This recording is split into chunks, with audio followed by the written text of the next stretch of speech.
Yuan, who is Zoom's founder and CEO, he recently shared, you might call it an ambitious vision for the future of work and video conferencing powered by AI. And this came from a wide ranging interview he gave to the Verge's Decoder podcast. So, in this interview, Yuan kind of gets a little sci fi, envisioning a world where people will be able to send, quote, digital twins, AI powered avatars of themselves, to attend meetings and make decisions on their behalf.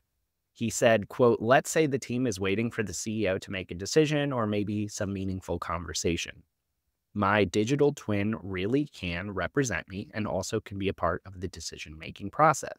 He does say this kind of future he's seeing is years away, but he does also believe that eventually everyone's going to have kind of personalized large language models that basically deeply understand them and also act as their representatives at work. Now, he kind of says that this AI-driven, collaborative, AI-powered meeting future could lead to shorter work week as AI handles more tasks. He also talked quite a bit about Zoom's future and the vision he has there, seeing the platform more as a comprehensive AI-powered workspace collaboration tool rather than just video conferencing.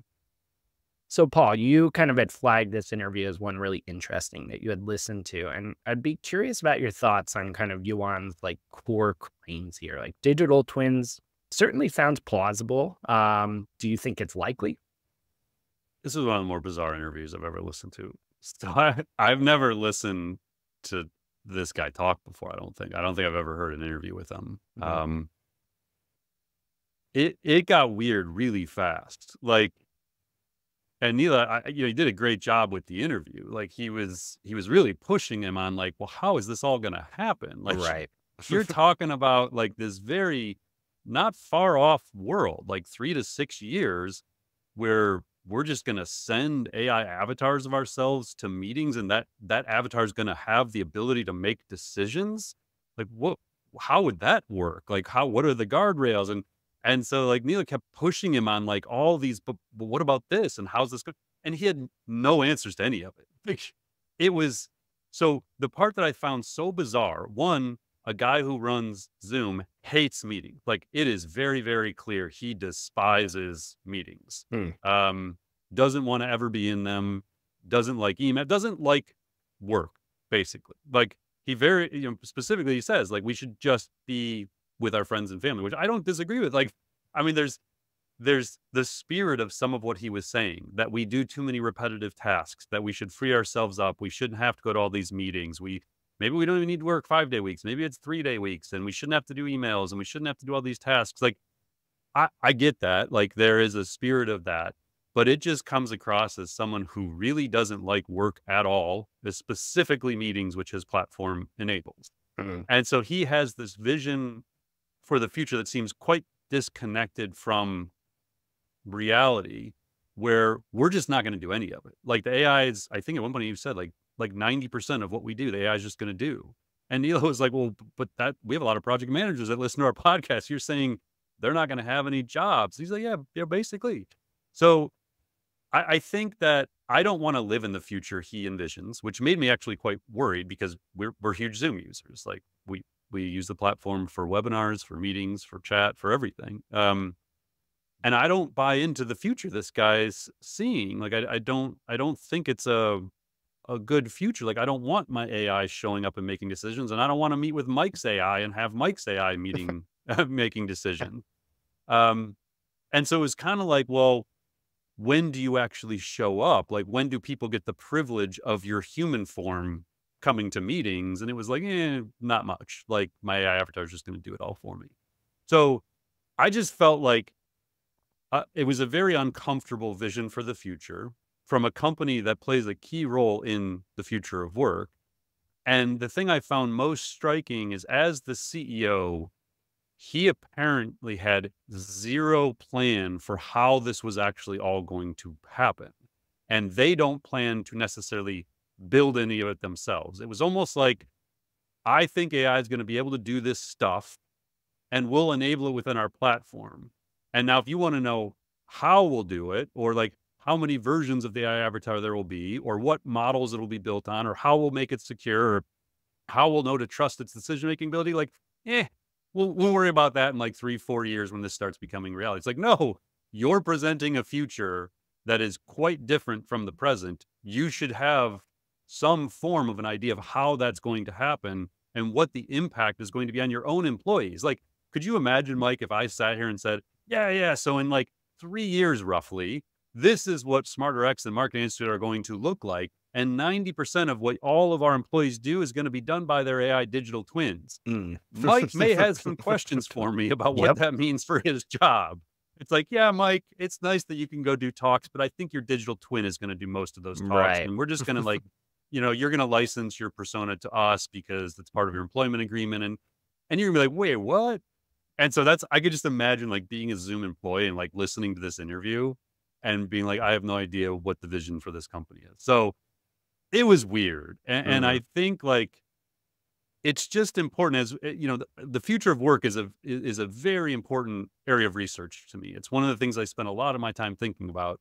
And this was one of the more abstract versions of the future of work I have heard, with no detail as to how exactly it was going to occur or what the implications were going to be. Yeah, my first question as a Zoom investor or employee or, you know, executive would be, hey, if we're getting rid of all these people or if we are sending AI avatars to meetings, does our pricing need to change? Because it's all based on user seats. Like, are we? Minor details, you know? Yeah, it's weird. Like, for as much um as I challenge Elon Musk sometimes, Mhm. and he has wild visions for the future, at least there's like master plans behind how he's going to get there. Like, he's building a massive gigafactory for, as a data center for GPUs. He's, got plans for the robots. Like, at least there's a plan. And like, you could logically play it out and say, these are the 5 things that need to happen for this future he envisions. Great.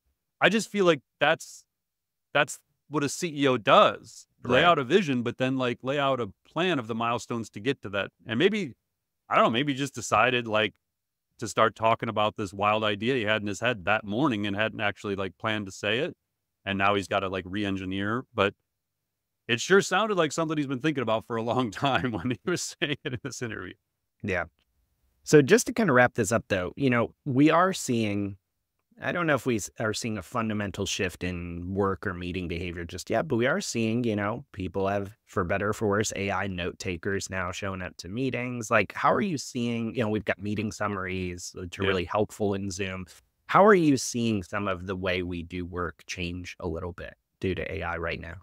I do think that this idea of AI assistance is just going to become more prevalent. So, Mm. having your note taker there with you, having that assistant summarize, analyze the information, make recommendations to you, create action steps, kind of like Zoom's doing. Like, again, I'm a fan of the initial features that Zoom has put into the product and the fact that they've made them part of the package. You don't have to pay more for them. Like, they'd made some really good decisions. And that's why until I heard this longer vision, I was like, I actually was really impressed by what Zoom was doing with AI. I thought it was very thoughtful. Mm. So I do think that, in the coming years, it's going to be extremely common to have AI assistants, and whether it's a single general AI model like a GPT-5 or 6 that can just do everything for you, or a collection of AI assistants, almost like GPTs or copilots that are built to do specific tasks. I think that's more likely in the near term. We're just going to have a collection of AI assistants, and eventually maybe they become so generally capable, just a single assistant. But I do think that the professionals and leaders that find ways to think about that, I think like Ethan Mollick would call it co-intelligence, his Mhm. book, that you just have this intelligence on demand for everything you're doing in knowledge work.